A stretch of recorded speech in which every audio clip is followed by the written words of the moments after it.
अस्सलाम वालेकुम वरहमतुल्लाहि वबरकातुहू। उम्मीद है आप सब ठीक होंगे। तो पिछले कुछ अरसे से मैं इन्वेस्टर वीज़ा को कवर कर रहा था, लेकिन एक क्वेश्चन हमेशा बार बार पूछा जाता है और वो बार बार मैसेज की सूरत में पूछा जाता है कि भाईजान हमने इंडोनेशिया के अंदर शादी करनी है।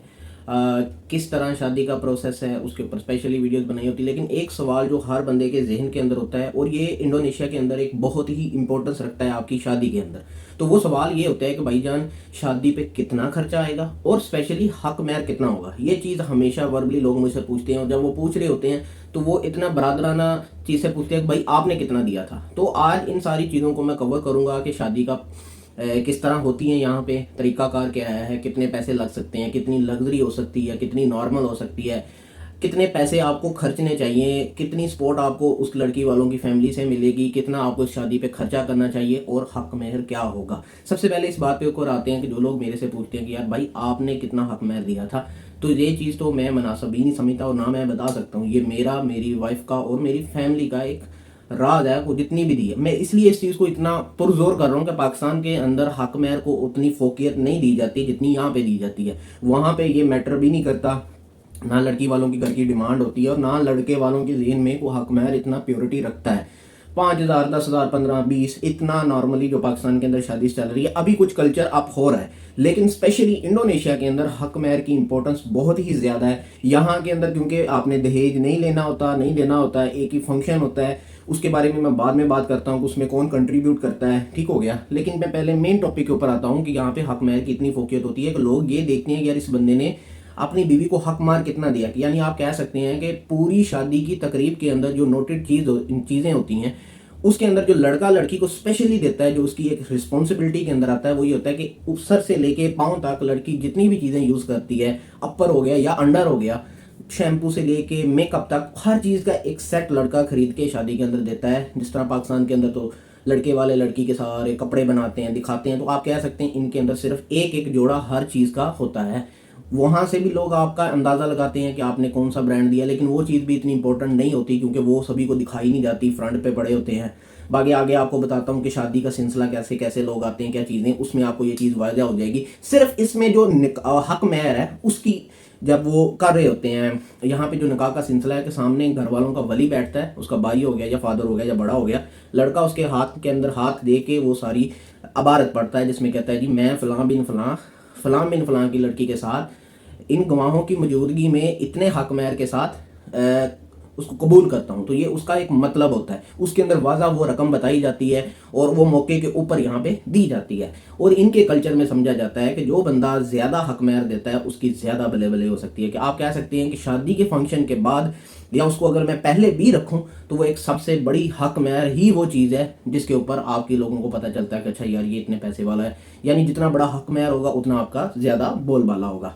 तो इसी वजह से जो पाकिस्तानी यहाँ पे रिलेशन के अंदर हैं, तो 99% लोग मेरे पास इनबॉक्स के अंदर आते हैं, तो आते हैं भी राजदारी के साथ हैं कि यार भाई हमें ये मसला है, लड़की वाले ये कह रहे हैं, आप बताएं आपने कितना दिया था। तो मेरा हमेशा उनको आंसर होता है कि मैंने आपको अभी बताया है कि इस चीज़ की इंपॉर्टेंस इतनी बड़ी है कि आप इसको इग्नोर नहीं कर सकते। या अगर लड़की आपको कहे कि मेरे घर वाले इतने कह रहे हैं, ठीक हो गया, तो आप उनको ये कह दें यार हमें हमारे तो इस तरह चलता है, हमारे इस तरह, ये चीज़ें हमारे हमारे करने से नहीं गुजरने वाली। ये आपको आपस में डिस्कस करना पड़ेगा और आपको इसको जितना आप अफोर्ड कर सकते हैं उसमें लाना पड़ेगा। इसके अलावा जो दूसरी चीज़ होती है, जो 90% लोग अगेन मेरे पास आते हैं, वो जी लड़की वाले कह रहे हैं कि हमने शादी करनी है, उसमें 100 मिलियन लग जाना है। अब 5 मिलियन पाकिस्तानी कह सकते हैं कि 1 लाख के बराबर है, ठीक हो गया। तो यहाँ पाकिस्तान के अंदर जो आपने 50,000 स्पेंड किया है, तो हमारी फीलिंग 50,000 होती है, तो इन्होंने वो 5 मिलियन करना होता है। लेकिन इनकी छोटी रकम हमारे पास आके डबल हो जाती है क्योंकि हमने वहाँ से ज़्यादा पैसा ला के लगाना होता है। तो यहाँ पे जो अमूमन कल्चर के अंदर ये चीज़ चलती है उसमें ये होती है कि लड़का और लड़की वाले आपस में बैठ के डिसाइड करते हैं किसने कितने पैसे देने। ये सारी राजदारी की बातें होती हैं, सिर्फ लड़के और लड़की के फैमिली के बारे। यहाँ पे कुछ कोई बढ़ के दे देता है, कुछ कम हो देता है। वो जो शादी का सारा फंक्शन होता है वो उन्हीं दोनों पैसों से होना होता है, किसने किसको देने, वो सारी राजदारी की बातें होनी। जो आम आने वाला बंदा है उसके सामने एक ही फंक्शन होगा, वहाँ पे दोनों फैमिलीज होंगी, जो अरेंजमेंट हुई होगी वो वेडिंग ऑर्गेनाइजर्स के जरिए करते हैं, ठीक हो गया। तो किसी की एक की बोलाबाली नहीं होगी, लोग आएंगे खा के, उनको नहीं पता किसने कितने दिए हैं। बस चीज़ देखने वाली होती है लोगों की नज़र में एक अच्छा फंक्शन, एक अच्छा वो जो आपको बताया कि सारा ड्रेस कोड, लड़का चीज़ें लेके देता है और सबसे अमूमन वो आपका क्या कहते हैं हक महर। तो आपने लड़की के घर वालों को इस चीज़ के ऊपर राज़ी करना है कि यार मेरे पास ये बजट है, और मैंने इस बजट के अंदर करना है। यहाँ पे अगर आप लड़की वालों को ये चॉइस देंगे तो वो मैक्सिमम के ऊपर जाएंगे अगर उनकी हैसियत मान रही होगी।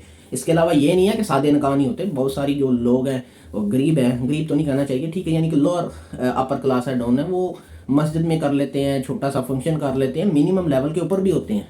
ठीक हो गया। जो आम छोटी शादियाँ होती हैं, कुछ लोग कुआ ऑफिस के अंदर भी शादी कर लें। कुआ ऑफिस मतलब मैरिज ऑफिस। बहुत सारे जो पाकिस्तानी आते हैं जिन्होंने नहीं फंक्शन की तरफ जाना होता वो मैरिज ऑफिस के अंदर कर सकते हैं।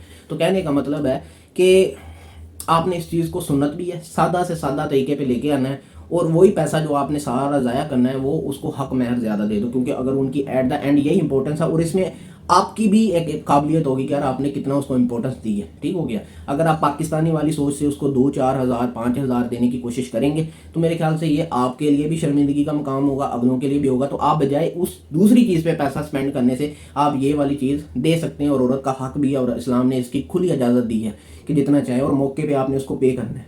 ठीक हो गया। तो ये पाकिस्तानियों की मिक्स अभी भी चल रही है। जो फंक्शन के में जाते हैं, कुछ लोगों के पैसे लगते हैं या नहीं लगते, तो ये सारी कन्फ्यूजन अब आप पे छोड़ दी। मैं आपके फैसले लेने वालों में नहीं सीखूँ कि आपने इस तरह करना है, इस तरह नहीं करना है। दूसरी चीज़, मैंने जो रिश्तेदारों की बात की है भाई, यहाँ पे सीन ये है कि जब आपकी शादी हो जानी है ना, तो आप हैं और आपकी बीवी है।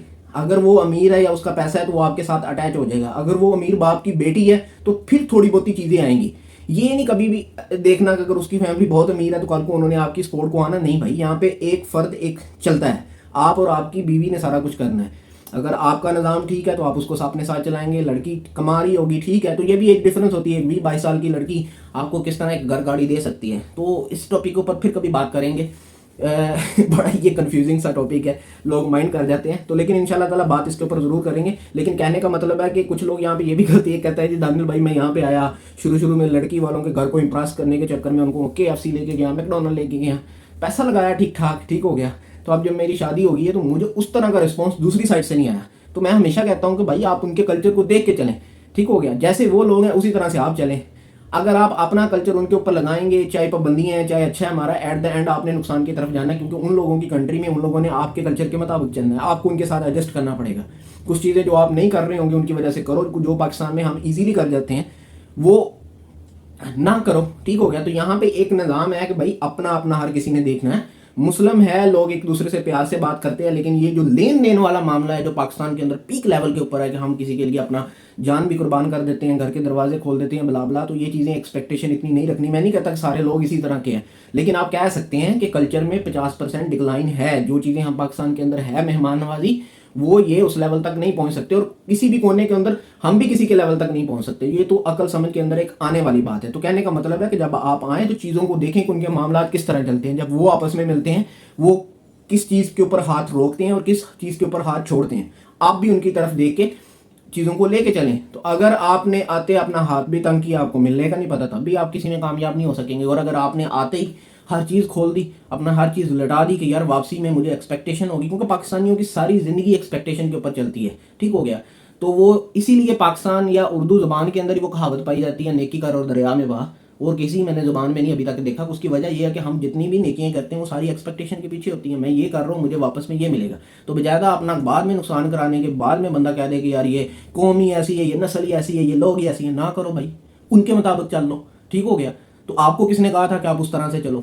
ठीक हो गया। तो बताने के लिए हम बैठे हैं ना। जब हम आपको बताने लगते हैं तो आप लोग कहते हैं नहीं दानिल भाई आप होंगे ऐसे, हमारे साथ नहीं ऐसा होता, तो इसलिए हम चुप कर देते हैं। ठीक हो गया। तो इस मैंने आपको 2 क्लियर चीज़ें बताई हैं कि हक में मिनिमम, अगर आप शादी पे खर्चा कर रहे हैं तो वधू से कटा के, यानी कि आप देखें सिचुएशन को, उसके घर वालों को नहीं, स्पेशली लड़की को देखें वो किस तरफ जा रही है। क्योंकि जो एक मरतबा पैसा लग जाना है शादी की तकरीबों में, पाकिस्तान में लग जाता है, वो कहते हैं खाने वाले खा के चले जाते हैं और घर वाला पीछे वो टेंट वालों को चमचियाँ पुड़ियाँ करवा रहा होता है। तो यहाँ भी वही हिसाब होता है कि लगने वाले लग जाने हैं, फिर बाद में आपने देखना है। और लगते भी इस तरह है कि पाकिस्तान में अगर आप उनको काम 500 में कर रहे हैं, वो यहाँ पे 1500 पे होगा। तो आपने वो सारी चीज़ें उस हिसाब से मैनेज करनी है। मिलते हैं अगली वीडियो में। अगर कोई आपका कोई सवाल है इसके मतलब कोई कन्फ्यूजन है जो भी है, तो आप नीचे कमेंट कर सकते हैं। मैं इंशाल्लाह ताला या उसका वहीं पे जवाब दे दूंगा या उसमें को वीडियो बना दूंगा। मिलते हैं अगली वीडियो में, तब तक इजाज़त दीजिएगा। अल्लाह हाफिज़।